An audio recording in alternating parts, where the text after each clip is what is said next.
Hey everyone, this is Joe from Across the Gun Counter, and before we get into this week's episode, I just wanted to let everyone know we had some serious audio issues with this episode, and the unedited version, the one mic sounds very tinny. The edited version, where I actually run it through my normal stuff, it's you can't hear anything. So I chose to go this episode with the unedited throughout the audio enhancer or anything like that. So, and, please, bear in mind that's what's kind of going on. I thought this was a good episode, and I didn't want to lose this content. And we wanted to share this discussion with you guys and everyone who listens. So please just keep that in mind. We had a little bit of issues with it, so just enjoy the episode.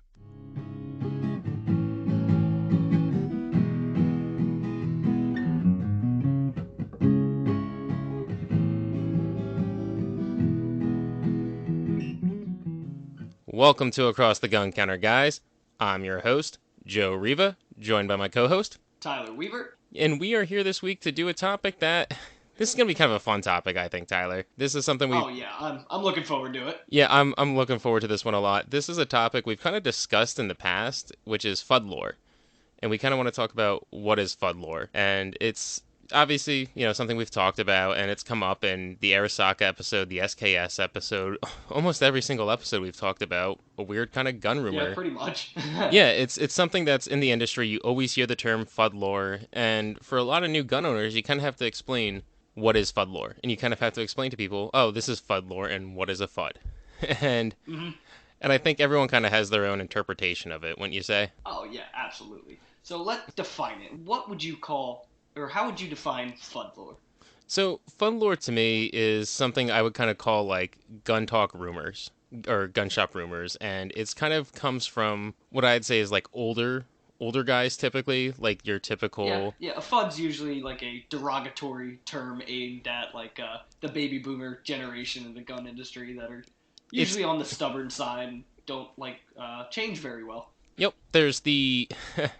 I would almost say it's almost a slang term, and it really is. Fudd is a slang term Yeah. in the gun industry for an older guy or an older person who's just like they like hunting guns. It comes from Elmer Fudd, with the old hmm hunting gun, and that's all they like is you can have your hunting guns, and that's about it. Anything above a 3 round hunting rifle Remington 700, you don't need because.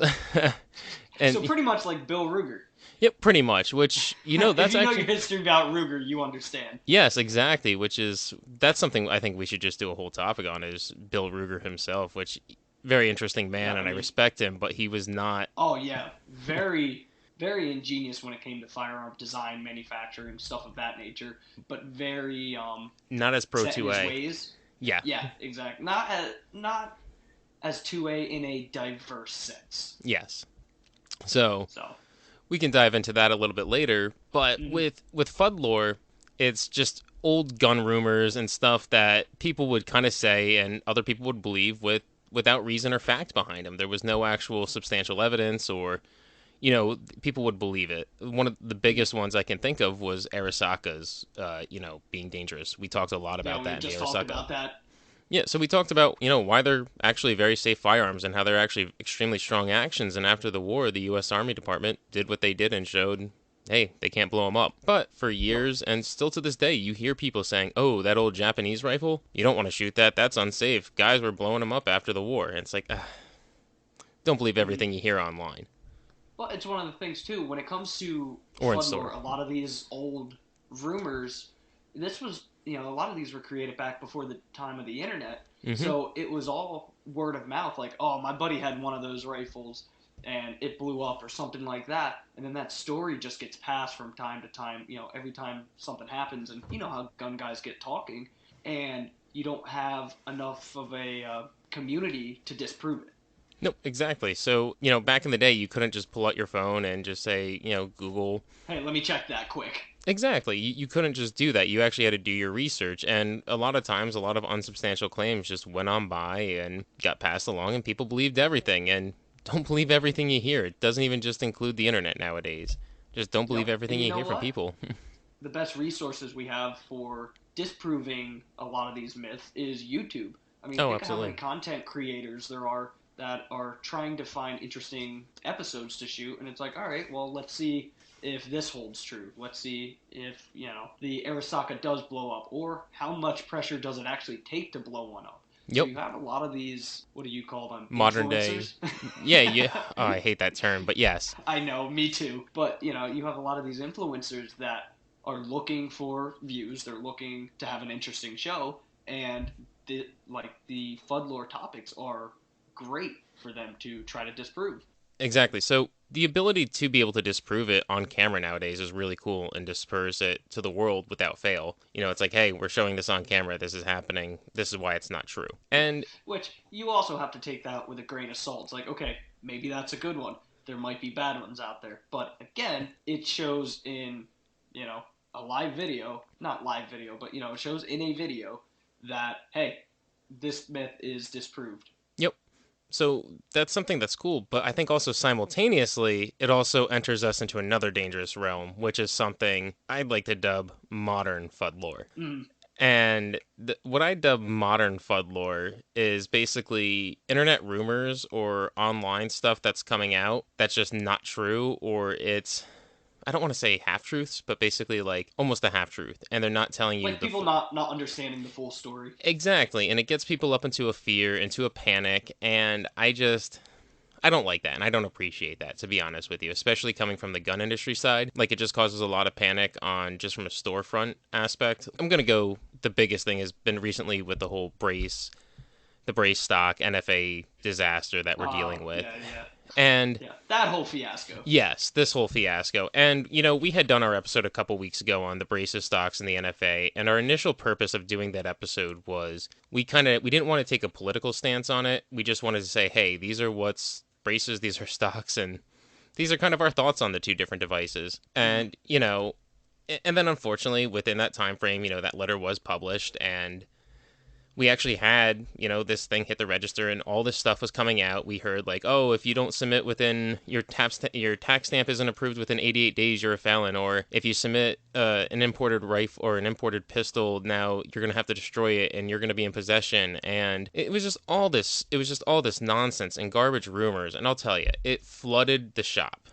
And I just Yeah, didn't no, see, appreciate. I got lucky. I didn't have any like pistols with braces in my shop at that time, so it's like, whoo, dodged the bullet on that one. I don't have that kind of headache. Yeah, But you man. guys, you guys had some on the shelves, didn't you? Yeah, we dealt with that. We're still dealing with it. And just all this confusion and all this misinformation from all these gun YouTubers and these gun experts, these people who are supposed to be, giving proper information to their audiences, were giving a lot of false information. Mm-hmm. And that's not right, because I think that the government is doing a lot of evil stuff as it is, and we really, why are we lying? Or why are we doing these things to, drum up this fear and all this stuff? It's like, yes, I don't think what they're doing with the braces and anything is right, and I'm not trying to make this a political stance on that. I'm just saying we don't need to lie about stuff to get people on our side. They're doing enough stuff that we don't need to lie and make stuff up. And I think there was only one or two YouTubers that I had actually seen do a video about that, and they basically said what I'm saying is, why are we lying and spreading misinformation? Or I don't want to say lying because that's not right. They're just giving out misinformation or Yeah, misleading people yeah. into There's this. almost certainly no ill intent. Yeah, it's not, I don't know, like, and their causes are good, and I understand it, and I appreciate that, and we need to be fighting back and doing everything we can to defend our gun rights. There's owning a gun is just one part of it. And I don't know, I just think a lot of this modern Fudd lore, it needs to stop. Is people do your own research, actually look at documents, read actually what's being said. Don't just share articles just because you read the headline. Exactly. Do some research, help debunk modern Fudd lore, and put a stop to it before it spreads. Because we always make fun Mm-hmm. of the old Fudds that do the old Fudd lore, which is the main topic of this episode that we're going to talk Yeah, now about. you can just do it a lot quicker to more people. Exactly. So let's all get on the same page. Let's stop. Let's let's debunk some Fudd lore, and let's get rid of the modern Fudd lore and this modern day misinformation. Let's even There say you it go. from So our what do you side. got for today, Joey? Yeah. So for the Fudd lore that really there's a lot of it that I hear in the shop. I think my Fudd lore aspect comes a little bit different from your Fudd lore aspect, because you're going to be Mm-hmm. looking at it. I'm looking at more shop talk here, and Yeah, where it, for me it's more of like the firearm mechanics. Somebody drops a gun off and they're complaining about this or that. yeah. So my first one, Tyler, is, and I've heard this all the time, and in particular, I remember with the Mini 14 was Mm-hmm. the, how the old Mini 14s, you'd have them chambered in 223 Remington. Well, Yes, the first yes. the first Fudd Lore I would always hear was you can't shoot a 5.56 and a 2.23 Remington, or it'll blow up, Hmm. and you're gonna ruin the rifle right then and there. The pressure difference, it's catastrophic. You're done. And I'll be Yeah. honest, I believed that for a while. I was one of those who, when I was a younger lad, I completely believed that Fudd Lore. Oh, And hey, they make two different rounds for a reason, right? And you're holding them side by side, comparing them, like, man, they really don't look that different. yeah, it's oh man, the old rumor in the Fudd Lore was that if you have a 2.23 Remington barrel, you can't chamber or use 5.56. Mhm. Or that if you do chamber and use a 5.56 round in it, it's It'll going to, detonate. yeah, it's going to detonate. It's going to damage the rifle immediately. Now that's kind of a half truth. Why would you say that's a half truth, Tyler? Would you agree that's a half truth? Yeah, it's one of those things I would highly advise against it. I mean, let's be honest, what's the difference in the cost of ammunition between 223 and 556? Just buy the right stuff. Yes, it's But cents on the it's one of dollar. those things, the manufacturers of these firearms overbuild them as much as they can, without obviously, making the gun stupid heavy. But a lot of them do throw heavy barrels on there for competition and accuracy and whatnot. But for the most part, the section of the barrel that's right over the chamber is going to be able to withstand a lot more pressure than that cartridge and will generate, even if it's on the higher end. So, like, if you're shooting a 223, you stuff a 5.56 in there, the difference isn't going to be enough where you're going to have a catastrophic failure that one round. It's not like 300 blackout in a 5.56 chamber. You're saying? No, no, it's nothing like that. See, but that's the impression people used to give. At least what I believed was if you had Mm. chambered a 5.56, the pressure difference was so great you were going to destroy your rifle. And I mean, same with 7.62 by 51 and 308. yeah, and that one I actually have noticed a little more difference between 7.6251 and 308, but that just came down to bolt rifles and the way that it actually expanded, and that's a little Mm. bit different, I think. Yeah. So the actual difference when it comes to those, I mean, especially like the 223 556 debate, you can measure the cartridge dimensions and all that, and they're pretty much the same. The real difference is when it comes to the chamber of the rifle and the amount of space that it actually allows that casing to expand and stretch. Hmm. So that's really where the issue is. So typically, a lot of military guns are the 5.56 NATO, which gives it a little bit more room to expand, little bit more room for variation. That way the manufacturing process doesn't have to be dead nuts every time, or the gun's going to jam. You know So, what I mean? so in theory, 223 is going to be a little bit looser in a 5.56. You might see a little bit minuscule difference in accuracy, but Yep. it's not going to be anything Yep. major, and that's why Which is 223 why they came wild. up with the 223 wild chamber, because it's kind of that in between point. Yep, it's the best of both worlds. Yep, exactly. Now, don't get me wrong. 223 and 556 are pretty high pressure when you look at it, but the amount of material that's usually left over on the barrel in that section, it's a good amount. Hmm. You'd really have to load that sucker hot. Doing hand loads to get it to detonate. Yeah, so 5.56, 223 debunked. Yeah, Boom, it's not going to good. destroy it, but still, I wouldn't recommend it. Just don't be running it. It will wear down over time faster. Just don't be doing it Mm. constantly. Don't make a habit of it. Exactly. Now, Tyler, what's your first Fudd Lore? What's the thing you always hear in from the gunsmithing side that always bothers you? Oh, now don't get me wrong. I'm a big revolver fan, but Okay. revolvers are not more reliable. Ooh. What do There, you I wait? said it. You're saying a revolver is not more reliable than a semi-automatic. How is that though? Hold on, because I've always been under this impression you have a trigger, you got 6 shots, you pull the trigger, and then it always rotates and it always goes bang. Absolutely not. I mean, you have to think about the Hmm. the whole process in it. Everything's got to be timed right. I mean, when you hear of semi-autos, you don't necessarily think of timing. But I Okay. can't tell you how many revolvers I get in. Oh, it's out of time. The timing's not quite right. After so many rounds, it starts jamming. Um, Actually, I have a Taurus revolver in the shop right now, which So I'm surprised I you have a Taurus revolver in the yeah, shop. yeah, it's funny. Everybody sends them to me instead of dealing with their warranty program. That I don't understand. Yeah, but regardless, that's in for timing issues right Hmm. now. So with revolvers, okay, not only do you have this cylinder that's spinning freely out in the open that's subject to getting hung up on something, much like the slide of a semi-auto, but when the hammer comes back, you have gaps in there where debris can get down in. Just the fact that the hammer is pulling back, you can get it caught on a sweatshirt, any article of clothing, things of that nature. You might get food in And there. you might get, burger crumbs in there. It depends. I'm not even kidding you, man. I actually did see someone come in with a revolver one time that actually had food in the hammer. I'm sure, man. I'm sure. People don't really realize that when that hammer cocks back, it usually creates like a little funnel right down into the mechanism. Yep, and that opening stuff can get right in there. Yep. With revolvers, it's very critical of the fitment of the parts. So as things start to wear out, now your timing's getting off. You have, what, 5 or 6 things that have to happen in a chain of events for that revolver to function correctly. Mm-hmm. So a lot more of an involved process. One of the main things with revolvers is the hand rotating the usually the extractor is like a little ratchet spline there, Okay. and each one of those has to be machined exactly perfect for it to line up correctly. You start getting more wear on one of them, or one of those things where people spin the cylinder of the revolver and slap it in like they do in the movies, and they dick those all up. Yeah, Oh, those are good. Yup. So all of them might be perfect except for one. Now it's out of time. see, that's interesting because I've seen that. I've learned a lot about revolvers in the past few years. And one thing is Mm-hmm. checking timing and actually how to check if the timing is on or not. Yep.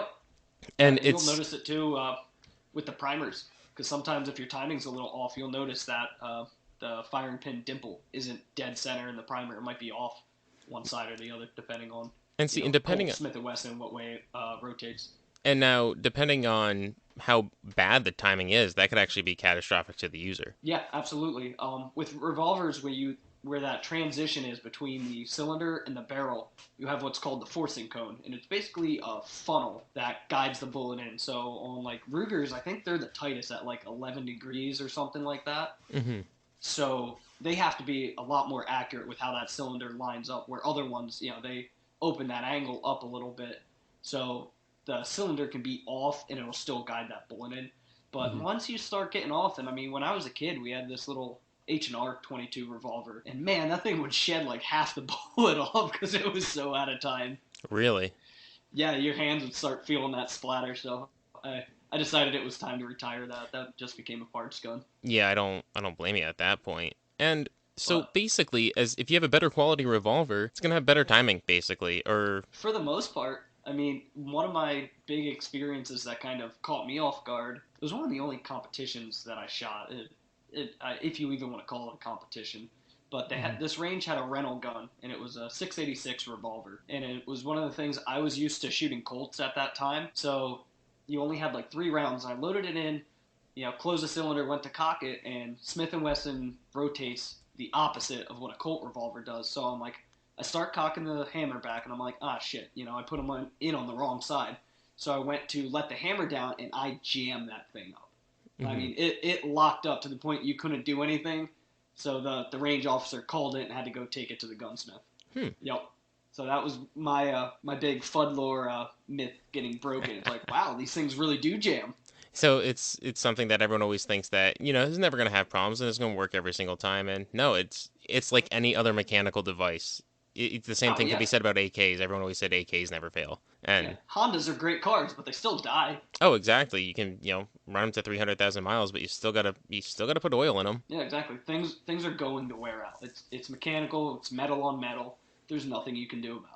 So It's what else do you have, Joey? the next one is it's kind of similar to what we were talking about with Arisakas. It's about another surplus rifle that I personally enjoy, and I've shot a decent amount of them. Mm-hmm. And that's the Carcano. And the Carcano, Ooh, everyone good always one. everyone always says Carcanos because they're cheap junk, they're inaccurate rifles, and they're dangerous guns, and you really shouldn't Mm-hmm. use them. And that's part of why everyone says, well, the old conspiracy theory with Lee Harvey Oswald, and like how there's no way he could have shot him with a Carcano. That's such a bad rifle. It's so inaccurate. Well, Yeah, well, first, look at the round. it's well 6.5 is inherently an accurate cartridge. Six Oh five yeah. is I've shot a Carcano, and every single Carcano I've ever shot is not an accurate rifle by any stretch of the imagination. Even with the modern loads, which the PPU is the only one who actually makes it, if I recall correctly, and their Yep. rounds are actually undersized. So they're not to the true original spec. So they're actually supposed to Mm. be a little more inaccurate. Every single Carcano I've shot has always been dead nuts accurate. I'll say it. They were Yep. super accurate. They weren't going to kill you. And in fact, actually, I don't even know if I ever told you about this one. First Carcano I ever owned. I went and I took it out shooting, and the first shot I fired, I go to open the bolt. I can't get the bolt open. I mean, this thing Uh is oh. rock hard. So I You get fucking that 2x4 bolt. yeah. So I bang it open. I get it out. I go okay, whatever. First time the rifle's been shot in God knows how long. I don't think again. I don't know what I know Mm-hmm. now. Close it. Fire another round.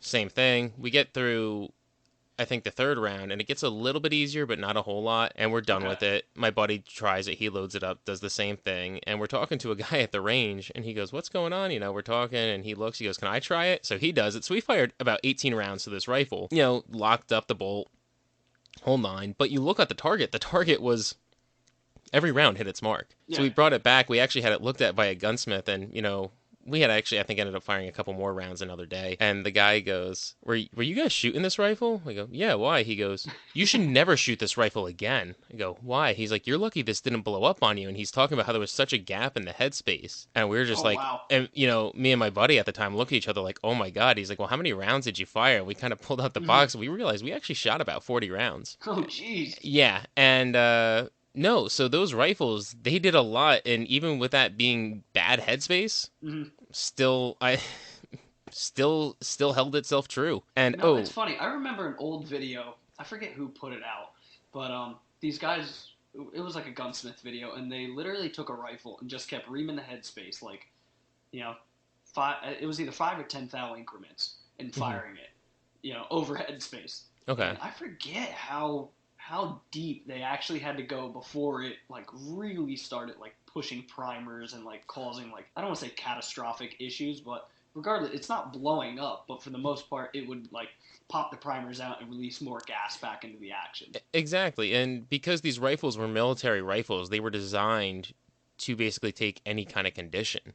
And that's kind of Mm-hmm. part of how they are designed is to I don't want to say overtake that pressure, but basically secure themselves from having a catastrophic failure. So this Yeah. idea that in a military, with the exception of certain things like the Ross rifle, where the Ross rifle could be assembled incorrectly and then pose a danger, militaries typically Yeah. aren't Yeah. going to. Well, straight pull. Yeah, exactly.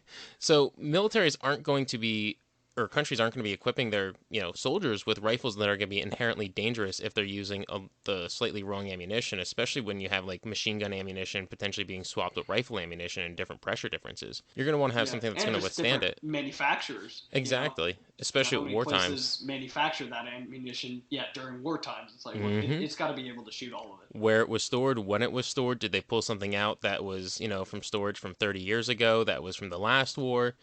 There could be a number of Mm-hmm. different things. So they want these rifles to withstand, over what they're spec to. And a lot of these military rifles, Arisakas, Carcanos, the main one, Carcanos that I can think of, yeah, they're perfectly fine to shoot. Go out if you can go get some ammo, go shoot them. Absolutely. Yeah, of course, if it has a mismatched bolt or anything like that, if you're unsure, You should get definitely it. get it checked Yeah, out I would by say a get it checked qualified headspace. gunsmith. Yeah, especially with the recent surplus influx of them. I would probably have Mm-hmm. them checked out just to make sure you're good. Just because, again, don't do what I did. That was before I knew a lot, knew what I knew now. And we were actually Yeah, only just shooting it start once. popping off, hope for the best. Yeah, we were only shooting one shot at a time because we were worried about the clip actually getting stuck in the magazine. And Gotcha. yeah, and to be honest with you, like a couple times it ran all right because we got the bolt Mm-hmm. moving around a little bit smoother. That's why we figured, all right, let's just run a single shot because single shot it seemed to do fine. Not fine, but the bolt wasn't as sticky and as hard. But again, I was used to shooting Mosin, so sticky bolts, nothing to nothing Yeah. new. So, Yup. Yup. but what's your next one after the deadly Carcanos that I had? So another unsafe firearm. Um, Glocks don't have safeties, Joey. Ooh, yeah, Glocks. I've Did you know always that? heard that. Those stupid blocky looking guns, they don't have safeties. They're unsafe. They're dangerous. They're super Mm-hmm. dangerous I because would they're never carry one with a round in the chamber. no. Why? And so Glocks don't. But listen, man, I work behind the counter. And you work in your own gunsmith shop. Mm-hmm. Glocks have safeties. Yeah, they have a few of them actually. Um, they're just not well, I call them idiot safeties. So the Not gun's next. smarter than the user, so they put them inside. See, I hate external safeties personally. I know we've talked about that. So I know, me too. But it's just one of the things a lot of the older generation got used to very tangible click button safeties and stuff Hmm. like that. And I mean, obviously, unless it was a revolver, but then again, most of them had like a half cocked position or something very rigid, very sturdy that you feel, and there was no bumping it off. Hmm. Where Glocks introduced, hey, it doesn't have like a manual safety. What do I do with it? It's not like a 1911 where you have that big click with the thumb safety, but really they have the little what do you call that? The trigger The little safety. leg, yeah, the leg on the trigger, where that has to be fully depressed to allow the trigger to move rearward. Hmm. Now, when you go inside the firearm, that trigger bar that goes back to the sear has a little leg on it that it will push a firing pin block out of the way. Yep. So not only do you have the trigger safety, but once that trigger is allowed to move, that bar has to push up on that button to allow that the striker to be able to move forward. So even if you drop it, pointing straight up, pointing straight down, that firing pin's not going to go anywhere. So what you're saying is Glocks have more than one safety. It's just not external. Exactly. So Exactly. So they're by no means an unsafe gun because of the lack of a manual safety. see, and that's something I hear all the time is especially with new shooters who have kids and they're like, I Mm-hmm. need something that has a safety. And I understand that, and I understand the aspect of everyone's life is a little bit different, what you have for safe storage versus what, versus my situation versus your Mm-hmm. situation. But the fact of the matter is, the pistol itself it's not an unsafe pistol, and it does have several safeties in it. And Yeah. that Okay. trigger Now let me safety, ask you this, hmm like, because I have kids. My kids are both around guns all the time. Obviously, with my shop. yep, If you have an external safety, it's just one more thing for the kid to play with. Do you really think that's a deterrent? no, If they're squeezing the trigger, you don't think they're going to play with the switch on the side?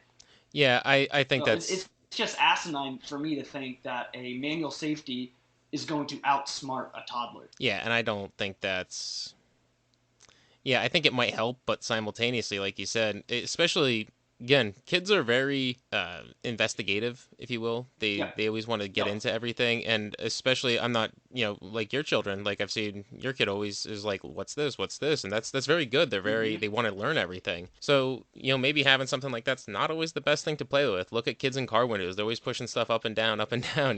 Same thing with a Oh, safety. exactly. I mean, my daughters, both of them, obviously, are still in car seats. Hmm. It's to the point where if I get out of my Jeep now, my oldest will pop the door open for me.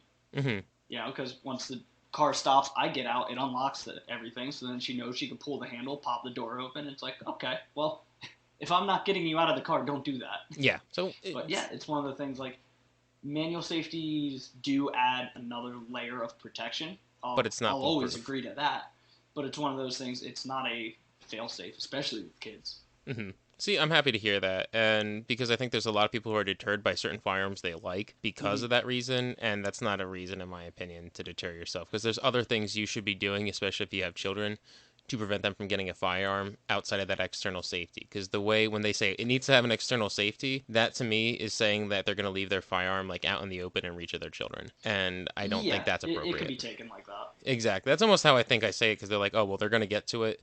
No, they shouldn't be getting to it. You, as a responsible gun owner, should be doing something, Mm-hmm. and Yeah. that goes across the board for safety. Like when I was a kid, my dad didn't leave a firearm, loaded and ready for me to get my hands on and accessible. Yep. You know what I mean? It's hey, at the end of the day, it comes down to safety aspect too. Yep. So Glocks, anything else like that that doesn't have a manual thumb safety. Granted, not all guns are like that, but a lot of the more modern stuff, they do have multiple safeties built into them. Yep. And it will explain all that in the manual. Yep. So, you believe that people don't read the manuals?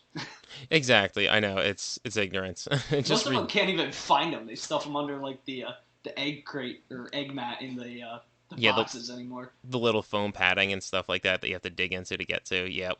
Yeah. Oh, I didn't know it came with a manual. Really? Did Yeah. you bother looking? Nope. It's a Clearly one not. foot square box. Tell me they couldn't hide it any better. Exactly. People. Yep.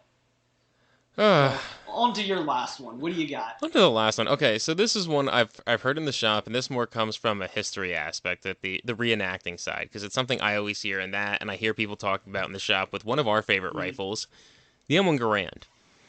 And Ooh, I know where you're going with this you one. know exactly where I'm going, the infamous M1 Ping!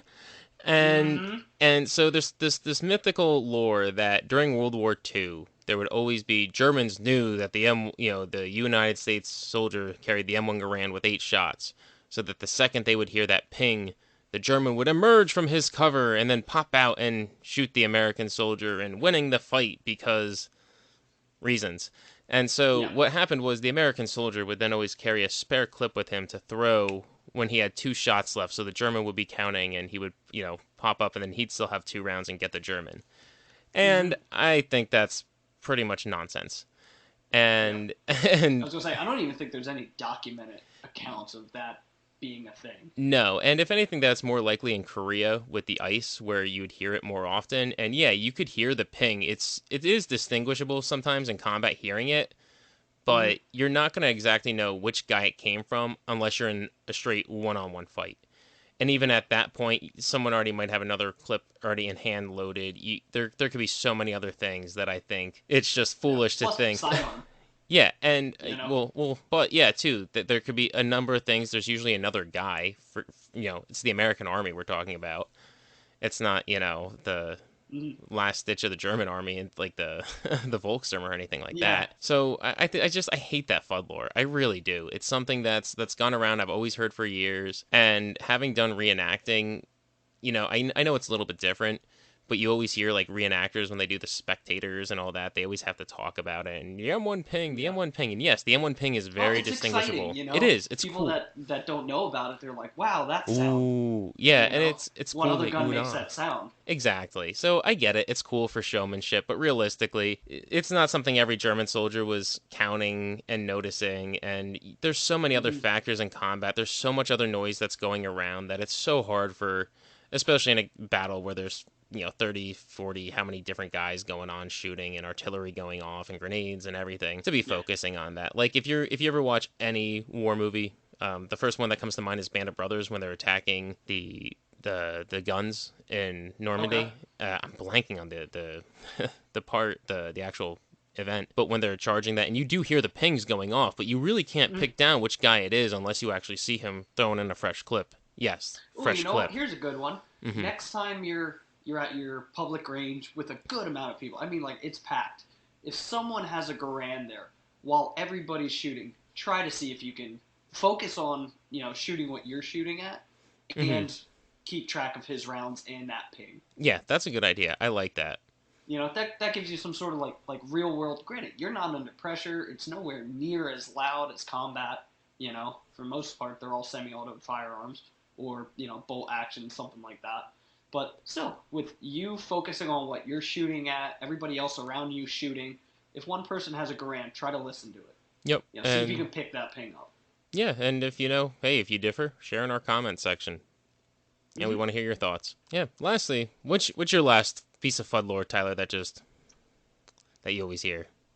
So, especially with me being a gunsmith, I can't get out and test fire everything. Hmm. But I can't tell you how many people I have tell me that dry firing your gun is bad for it. Ooh, I thought that was gonna damage it every single time. You should never do it. Mm-hmm. Now, don't get me wrong. There's a lot of older firearms. You have to bear in mind metallurgy wasn't as well known as it is today. Hmm. Just the quality of steel. A lot of these manufacturers back then. What was the going rate of a single barrel shotgun? Break action back in like the 20s, A couple 30s. bucks. Yeah, I mean, I would venture to say it was under $20, and that's just ballparking it.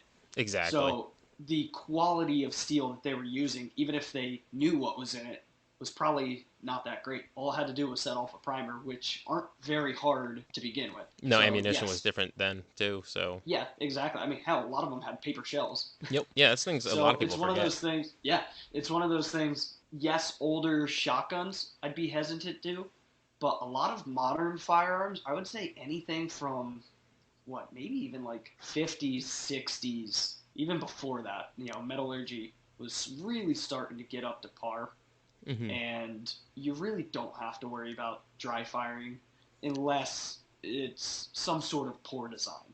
I think with one exception, it would be with rimfire 22s. Rimfire 22s are absolutely a different story Yep, based on the setup because that firing pin's hitting the rim.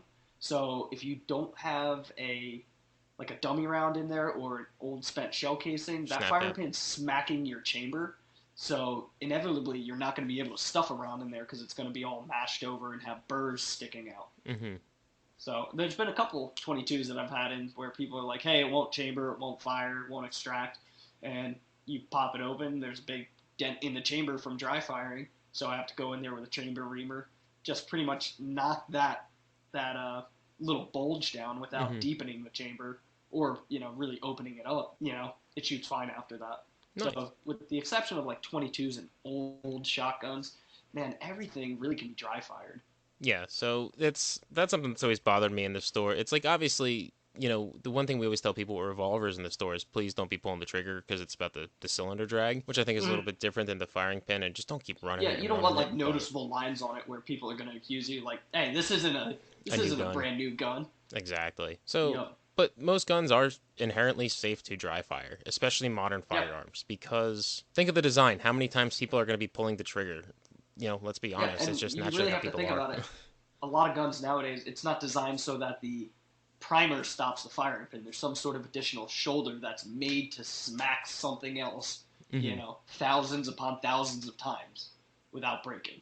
Yep, exactly. So there's a lot of other safety features and designed in modern firearms that are going to say, hey, you can do this, but it doesn't hurt to get snap caps. I'd recommend it, but Oh it's yeah, absolutely. And every time I can, if I have a new caliber that I have to cycle, function test, stuff like mhm. that, I usually throw a snap cap in there just because it has a little rubber padding for it, just so it's less wear and tear. It's more professional from my Yeah. standpoint. But stuff like that where I'm just checking, okay, timing of a revolver. I'm not going to keep throwing live rounds into it and going out to the range just so I can see if it skips or binds up. No, there's no need to. Yep, exactly. Now, other firearms that have like an attached firing pin to the hammer, the old Colt revolvers and stuff like that. Again, be a little more hesitant because more stuff can go wrong. But they're safe to do. So on that note, man, I think that's a Yep. bunch of Fudd lore, and I think this is gonna be something that we're gonna come back to. I think we're gonna do kind of a living series with this. We're gonna talk about different Fudd lore we've heard over the years and modern Fudd lore as stuff kind of develops again. Kind of Mm-hmm. want to stay a little less political and talk more about actually what's kind of happening and what's not, and just different Yeah. fun There's gun rumors. there's enough political shows out there people can Exactly. find. Yeah. So that's not. Yeah. Again, let's talk to the weird gun Fudd lore and debunking modern Fudd lore and modern rumors and stuff like that. Like Mm-hmm. ooh, I mean we should do a couple episodes on modern Fudd lore. Like one was P320s are inherently unsafe. That was something I was thinking about actually as we're kind of Really? talking. Yeah, everyone says that because they weren't drop safe initially and now there's a bunch of other things and Okay, yeah, but how many other manufacturers have recalls and stuff like that? exactly, man. And I, to be honest with you, I have that 320 and 45, and that's not drop safe. And Mm. I actually have tested it, dropping it with snap caps and stuff like that, and seeing if Yeah. the striker goes off, and it has. But Mm. it's honestly, I dropped it I think 3 or 4 times on like safe direction and everything unloaded. And I Yeah. think out of the 3 times, it only went off once, or Like you it went said off with the snap caps. yeah. So it wasn't drop safe, but it's also not an unsafe pistol because of that. It still did its mark and it had other things that protected it. And of the drops, not every time it went off. Yep. But we'll talk Exactly. about that. Stuff like that. Okay, a bedside gun, something like that, where it's like, much traveling where it has the potential to get dropped or anything like that. Yeah, You know, or so. or strictly a range toy. Yep, exactly. So you can still use them. It doesn't mean they're gonna, blow up in your face or anything, or shoot yourself. Yeah, yeah. Maybe we'll do another episode on like modern, like more recent Fudd lore that we can find. See, that's what I mean, man. I think this is gonna be a fun living topic that we're gonna come back to. So, Oh yeah, absolutely. so on that note, Tyler, where can they find you at? So you guys can find me at my website www.precisionrifleworks.com, and I'm on Facebook and Instagram under Precision Rifle Works LLC. Nice, nice. How about you, Joey? Where are they going to find you? They can find me over on Instagram at SightPicture762, on YouTube as well at SightPicture762, where I post my Hunt Showdown videos, which I actually just kind of was planning to put a bunch of more stuff up there over the weekend. And There I you went and go. I checked my clips that I recorded, and my things wasn't recording right. So Oh, that I sucks. was I was pretty livid. I was because I had a lot of Mm-hmm. cool content. So, anyways, Um, well, now, guys, you can also follow the channel. You can find us over at www.acrosstheguncounter.com and follow us over on Instagram at acrosstheguncounter. And very shortly, we have a couple other places you're gonna be able to follow us at too. So please, guys, Mm-hmm. like, share, subscribe. Please give us a couple reviews on the show if you like it. It would really help Yeah, us throw get a the word rating out. up. Yeah, throw a rating up there. Give us 5 stars if you like us. At least even if you can tolerate us, that'd be awesome. So. You know what? I'll take it these days. If somebody can tolerate me, I'm happy. Yeah, exactly. You don't have to love me, just don't friggin' hate me. So, all right, guys. Hey, take care. Stay safe out there. Yep, keep away from the Fudd Lore. Yeah, don't be creating more. All right. See you guys.